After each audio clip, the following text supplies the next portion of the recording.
Deyarli 3,5 tonna eshak va qoramol suyaklari aniqlandi. Holat esa Zangiota tumani Mevazor mahallasi hududida sodir bo'lgan. Ko'plab fuqarolarning e'tirozlari va murojaatlariga ko'ra Toshkent viloyati karantin tadbirlarini ta'minlash guruhi hududiy veterinariya xodimlari va hudud profilaktika inspektorlari hamkorligida manzilga chiqib o'rganilganida bir mashina to'la qoplarga solingan suyaklar borligi aniqlandi.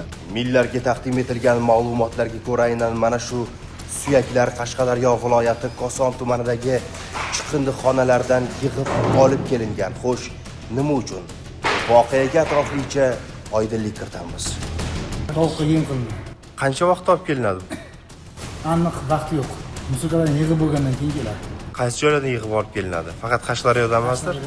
Kim biladi qayerdan qaysi keladi? Bu mahsulotlarni olib kelgan haydovchi bilan suhbatlashganimizda u pul uchun suyaklarni olib kelganligini bizga ma'lum qildi. Qayerdan olib kelyapsiz? Buni Qarshidan olib kelyapmiz. Musulkadan yig'ib, o'sha yerda musulkadan olibdan.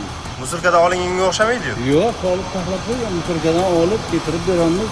Buni men tushunmay ortgandirmiz. Endi ortmaymiz, mayli, shart emas. Qiziqdi, pulga yetadigan ekan, shuning uchun keltirib sotaman degan maqsadda ortmayman, kerak emas buni. Qilmayman, mol ortaman boshqani. Ikkinchi qilmayman. So'rayman xalqimdan. Eshak va qoramol suyaklarining barchasi kerakli tartibda yo'q qilindi. Haydovchidan so'ralganda hech qanday veteran ma'lumotnomasini ko'rsatib bera olmagandan keyin qayta ishlash sexiga topshiriladi.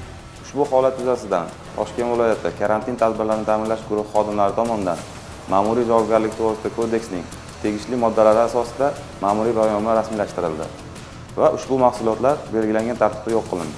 Hurmatli yurtdoshlar, iste'mol qilayotgan har bir luqmangizga e'tiborli bo'ling va o'zingizni ehtiyot qiling.